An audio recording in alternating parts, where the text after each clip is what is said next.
जय गुरु जी। संगत जी, संगत जी, मेरे पास अक्सर सवाल आ रहा है कि गुरु जी के मैसेज कौन से होते हैं और हमें कैसे पता चलेगा कि ये मैसेज गुरु जी का है या नहीं है। देखिए संगत जी, आजकल बहुत मैसेजेस वीडियोस में देखने को मिलते हैं जो गुरु जी के स्वरूप के ऊपर लिखे रहते हैं और उसमें बहुत सारे नेगेटिव होते हैं, बहुत सारे पॉजिटिव होते हैं। तो संगत का अक्सर सवाल आता है कि कैसे समझा जाए कि कौन सा मैसेज गुरु जी का है और कौन सा फेक है। संगत जी, वो सारे ही मैसेज किसी ना किसी के थॉट्स होते हैं।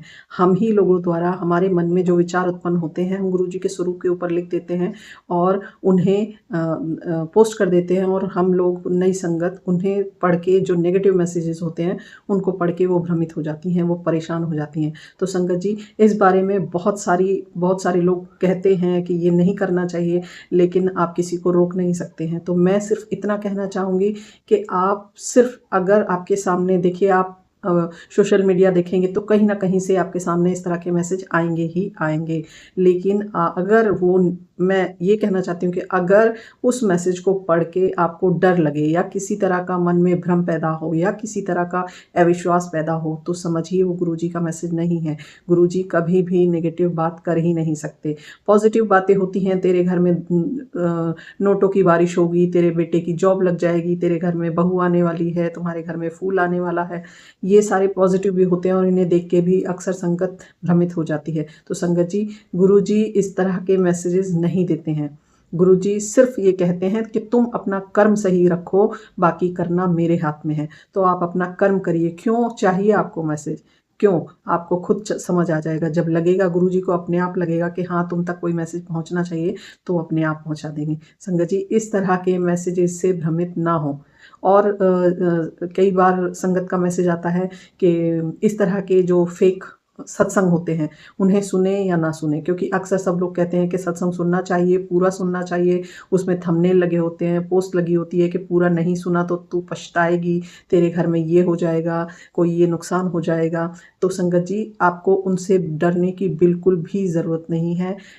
सत्संग सुनने के मामले में आप सिर्फ पुरानी संगत के ही सत्संग सुनिए या ऑथेंटिक सत्संग सुनिए जो सच्ची बात है। या फिर अगर आप नहीं सुन पा रहे हैं तो आप गुरबानी सुनिए। अपने आप आपके सामने सही और अच्छी सच्ची बातें पहुंच जाएंगी। इन नेगेटिव मैसेजेस को, फेक मैसेजेस को इग्नोर करिए। इनसे डरने की ज़रूरत नहीं है। किसी भी प्रकार का अपने मन में भ्रम ना आने दें।